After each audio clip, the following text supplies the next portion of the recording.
itu ada dua hukum. Bagaimana hukum menyuntuh? Bagaimana hukum membaca? Itu ada dua persoalan fikih, bukan satu persoalan. Yang boleh membaca tapi tidak boleh menyentuh. Ada orang bertanya, terus kalau tidak boleh menyentuh bagaimana saya bisa baca? Kalau tidak boleh menyentuh, alhamdulillah bisa sekarang ada HP yang isinya Quran. Ada alat-alat yang canggih yang sudah isinya Al-Quran. Silahkan megang HP-nya dan membaca Al-Quran, karena anda di situ bukan megang Quran, anda megang HP.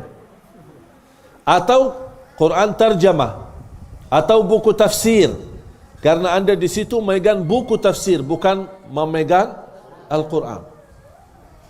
Lebih nyaman lagi pakai sarung tangan supaya tidak menyentuh Al-Quran langsung. Alhamdulillah ada solusi. Menurut madhab kita Imam Syafi'i radhiyallahu ta'ala dan jumhur ulama, tidak diperkenankan membaca ayat-ayat suci Al-Quran kecuali untuk tahassun, menjaga diri, atau untuk berzikir dua. Enggak boleh juz amma, qul huwallah atau yang lainnya, kecuali untuk menjaga diri seperti yang diajarkan Nabi, mau tidur baca qul huwallah. Atau untuk zikir, ayat yang digunakan untuk zikir adalah ilallah, misalnya ada subhanallah atau la haula wa ta'ala billah, kita bacakan zikir. Itu di dalam madhab kita Imam Syafi'i dan jumhur ulama. Dan kami beri juga pendapat Imam Malik. Mungkin ibu yang bertanya ini, di dalam madhab Imam Malik, seorang wanita yang haid boleh membaca Al-Quran untuk belajar dan mengajar.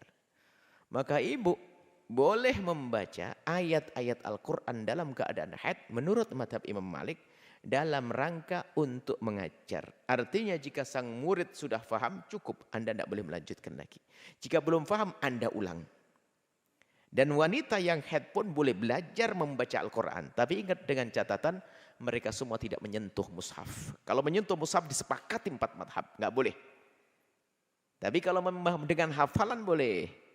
Jadi ibu terus lanjutkan mengajar. Sebab kalau ibu tidak mengajar, kasihan anak-anak. Tapi madhab Syafi'i nggak boleh hari ini diberi madhab Imam Malik demi kelancaran di dalam proses belajar mengajar. Sekarang banyak pejuang-pejuang yang gugur.